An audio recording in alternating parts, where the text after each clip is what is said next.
Bismillahirrahmanirrahim. Assalamualaikum warahmatullahi wabarakatuh.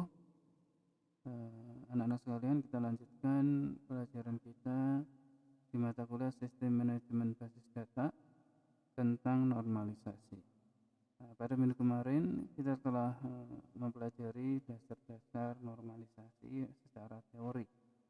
Maka pada pertemuan kali ini saya akan menjelaskan bagaimana membuat sebuah normalisasi itu terjadi. Jadi proses normalisasi mulai dari normalisasi pertama, kedua, dan ketiga, ya, dan seterusnya.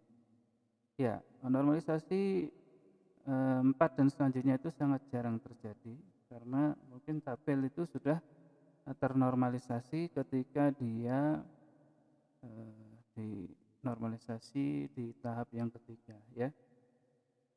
Oke, kita perhatikan kemarin bahwasanya tabel itu kenapa kok harus dinormalisasi. Jadi tabel itu karena memiliki beberapa macam kriteria. Salah satunya adalah redundancy data yang ada di dalam sebuah data atau tabel, ya.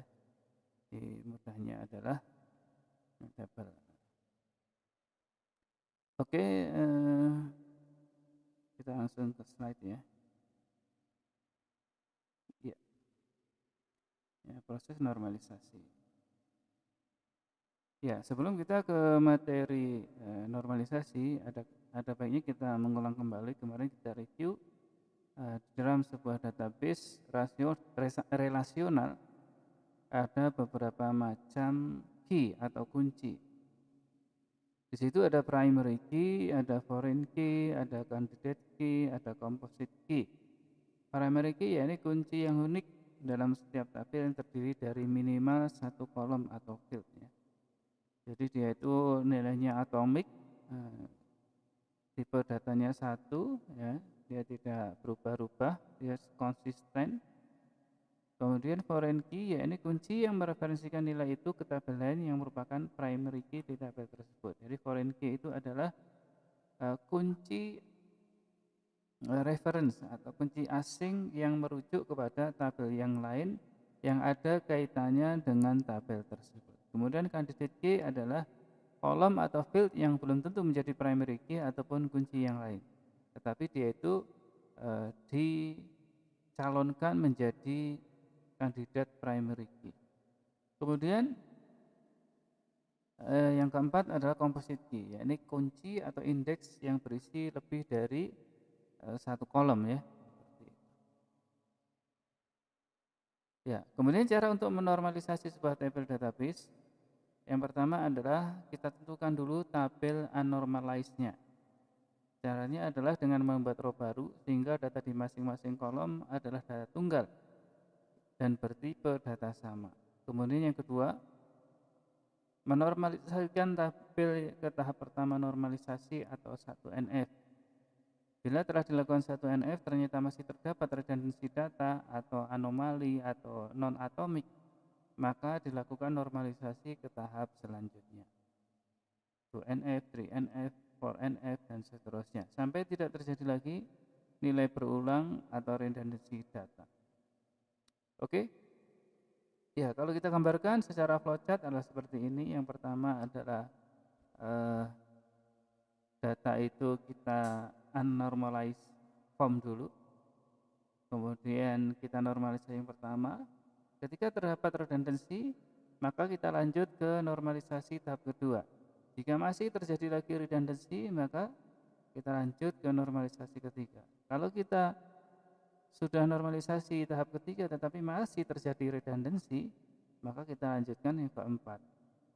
Masih terjadi lagi, maka kelima, dan seterusnya sampai yang keenam, ya. Setelah itu tidak ada lagi tabel yang ternormalisasi.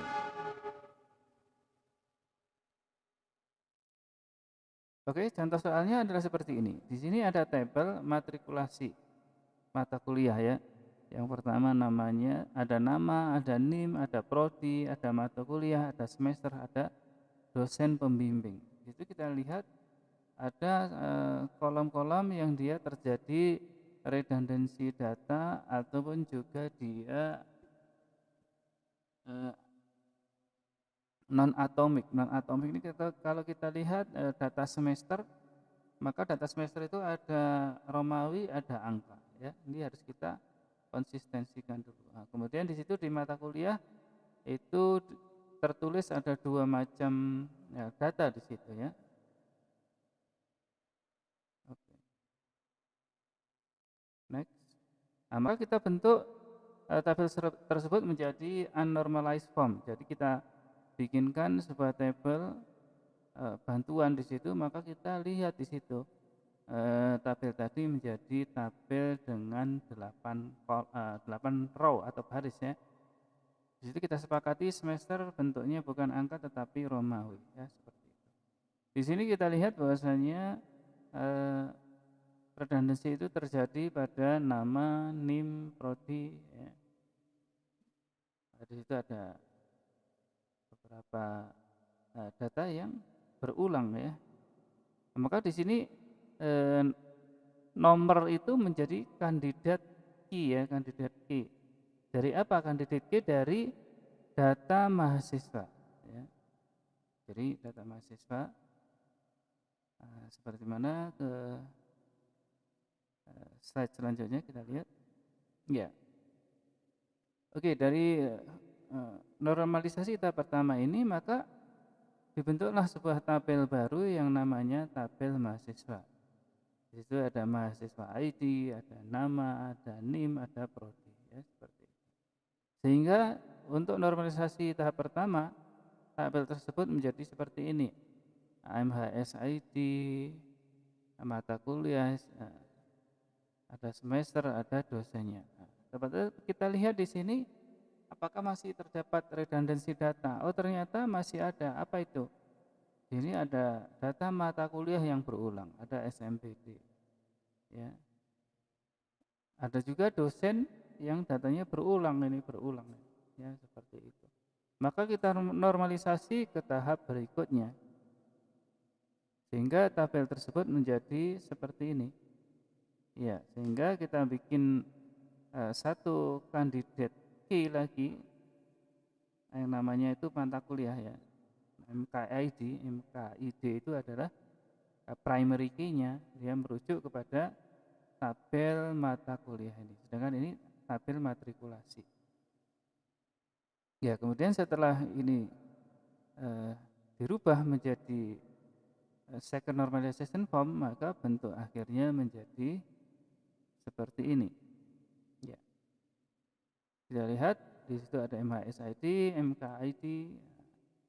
Nah, bentuknya seperti itu. Nah, ketika sudah kita normalisasi menjadi second normalization form, ternyata masih ada redundancy data lagi, maka kita turunkan lagi, kita bikin sebuah table lagi yang namanya table dosen ya. Sehingga ketika data dosen ini diupdate, maka semuanya keupdate ya. Seperti itu. Jadi tujuan normalisasi itu adalah untuk konsistensi data, sehingga ketika data dalam satu kolom apabila dia ini dirubah, maka data yang lain juga yang berhubungan dengan tabel itu akan ikut berubah.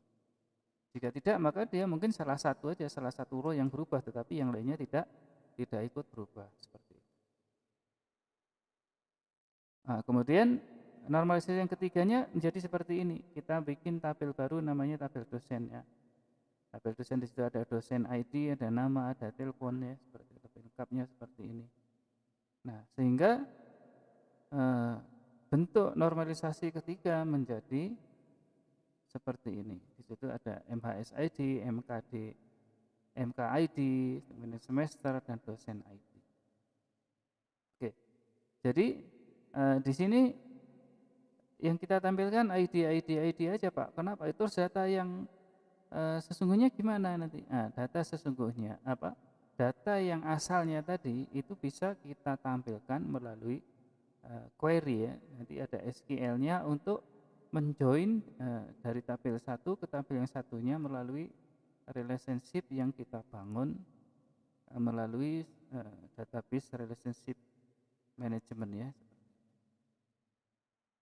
Nah, sehingga ketika kita buat menjadi sebuah diagram entity relationship diagram, dia menjadi seperti ini. Di situ ada tabel mahasiswa, ada tabel mata kuliah, ada tabel dosen. Nah, maka matrikulasi ini kita representasikannya seperti ini, ya, matrikulasi itu. Di situ ada kolom ID, ada semester, ada mahasiswa ID, ada mata kuliah ID.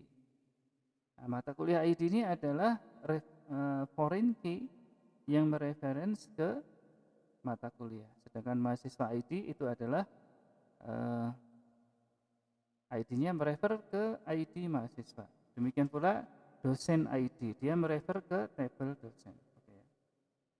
Oke, tugas kalian berikutnya adalah merubah IRD di halaman yang sebelum tadi itu menjadi perintah SQL.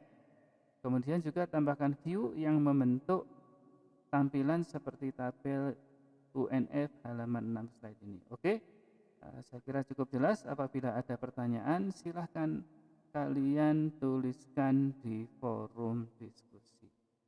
Oke ya, cukup sampai di sini. Wassalamualaikum warahmatullahi wabarakatuh.